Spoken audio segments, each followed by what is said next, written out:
Ito yung area na talagang tinamaan ng bagyong Yolanda. At itong structure na ito ay dating Saint Scholastica. Ngunit pinabayaan na nila at ito ay ginawang hotel. Parang ibinenta yata at according to dun sa driver natin na nung nandito tayo ay sabi niya mukhang mga Romualdez ata ang may-ari ng hotel na ito.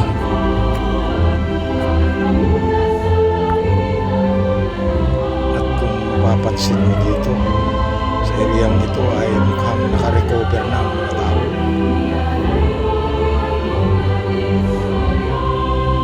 So pansamantala dito muna tayo at magpapahinga at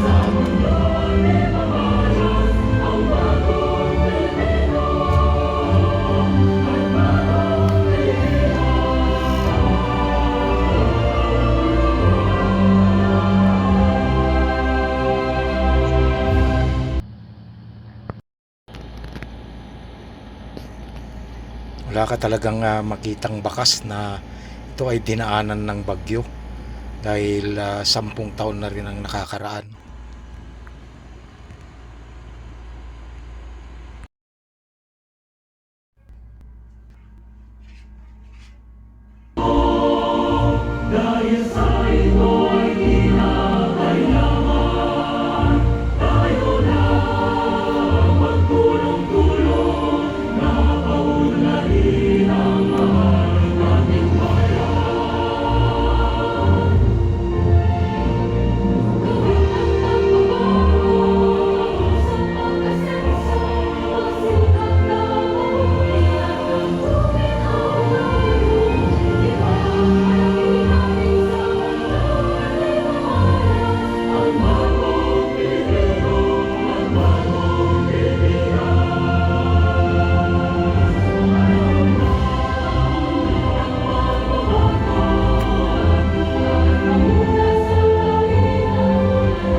Nandito tayo sa Palo Leyte at dadalawin natin si Uncle Douglas.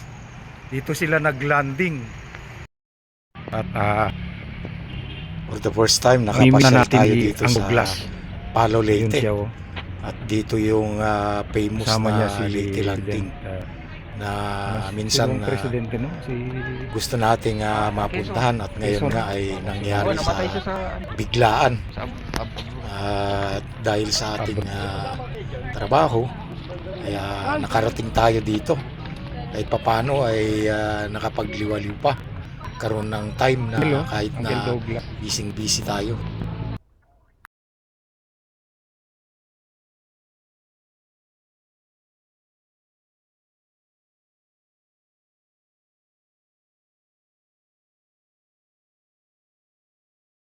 Lagyan mo na sa likod yung buhok mo para kagaya sa ayan.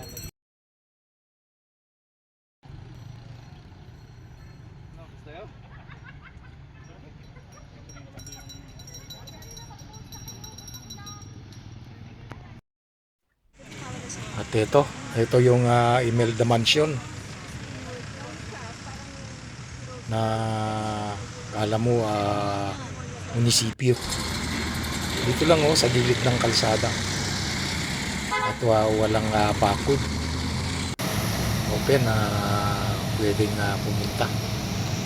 Pero gaya ng dati, kailangan we're going home na. So, thank you sa panunood nyo, sa pagtsatsaga na manood ng ating munting pelikula.